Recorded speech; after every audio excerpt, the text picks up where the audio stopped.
There comes a time in life when you've done all you can do. You've tried, you've pushed, you've planned, you've worried. Yet nothing seems to move, nothing seems to shift, nothing seems to fall into place. And it's in moments like these that God gently whispers, "Put it in my hands."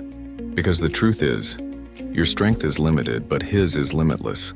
Your vision is small, but His is eternal. Your plan is temporary, but His plan is perfect.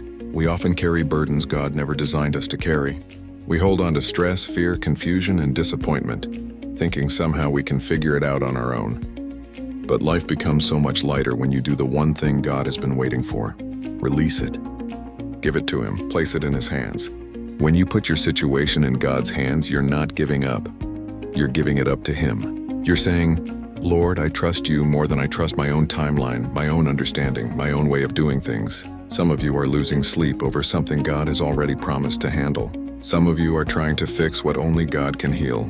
Some of you are trying to open doors God hasn't called you to walk through. And some of you are trying to hold together what God is trying to rebuild from the ground up. Hear me clearly.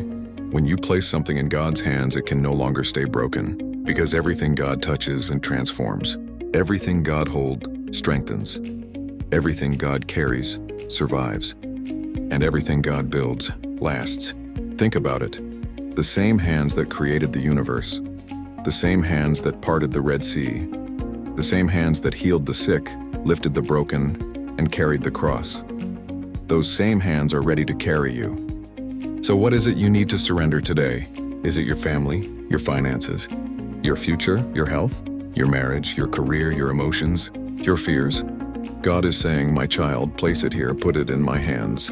And when you do, peace follows. Strength follows, clarity follows, breakthrough follows. Because God can do more with your surrender than you can do with your control. You don't have to figure out how it will work out. You don't need all the answers. You don't need to know what's coming next. You just need to trust the one who holds all things together. So today, take your hands off of what's been stressing you and put God's hands on it. Take your hands off what's been draining you and give God full access to it. Take your hands off the plan you've been forcing and let God lead you into something better. Say this with your heart. "Lord, I place it all in Your hands. All the worries, all the questions, all the fears, all the unknowns, all the battles, all the disappointments, all the dreams, everything. Your life is safest in His hands. Your future is brightest in His hands. Your purpose is secure in His hands. So breathe, let go, trust Him, and from this moment forward, put everything in God's hands."